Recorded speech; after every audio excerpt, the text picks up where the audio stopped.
Another top bodybuilder from Florida is John McDermott of Coconut Creek. At the 1992 NPC Collegiate Nationals, he won the overall title. Carl Morelli spoke with John at the contest. John, you have just completed a smashing successful victory at the Collegiate National Championships NPC contest last night in West Palm Beach, and obviously you're riding on the crest of a wave today. How do you feel?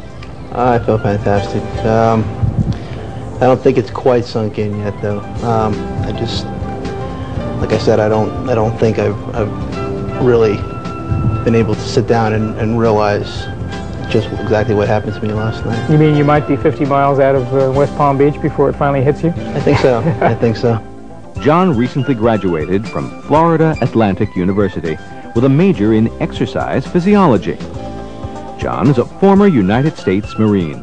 Because exercise physiology is such a new field, you can really go in any direction you want, health-related, and I just haven't narrowed it down to what I would particularly like to do. Right now I'm working in the Human Performance Laboratory. We do exercise research. And during the course of these experiments and tests, do you ever think, I'm sure you do, but I mean, is there anything you can use in terms of your own bodybuilding? Some of the things that you're testing then can relate to your training. Have you run across some good pointers and tips this way? Oh yes, just the idea of how to burn fat, long duration, short, low intensity.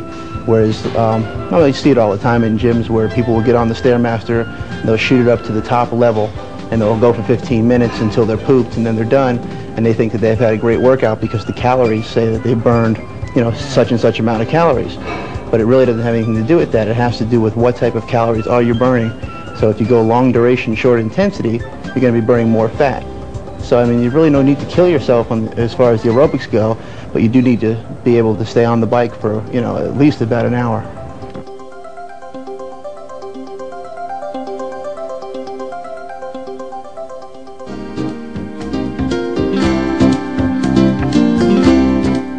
Your plans for the future. Obviously, the exercise physiology is something which is still in formation.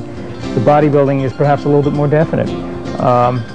When you see the kinds of money that bodybuilders are making now, do you see yourself as fitting in very comfortably in this world in case you are in fact, I'm looking very, very forward to something like that because I'm not going to mention any names, but there are plenty of pros out there that are not taking the opportunity to educate other people with their own knowledge. You know, they get so wrapped up in their own little world of bodybuilding that, and there's such a great avenue, especially for kids, you know, to be able to work and be a role model for kids. What would you do in this regard?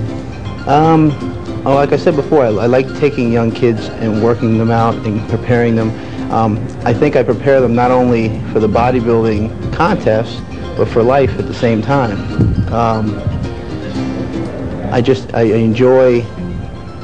I think I've made a lot of mistakes in my life, and I enjoy teaching them about that, you know, and saying, hey, I've made these mistakes, don't you do the same.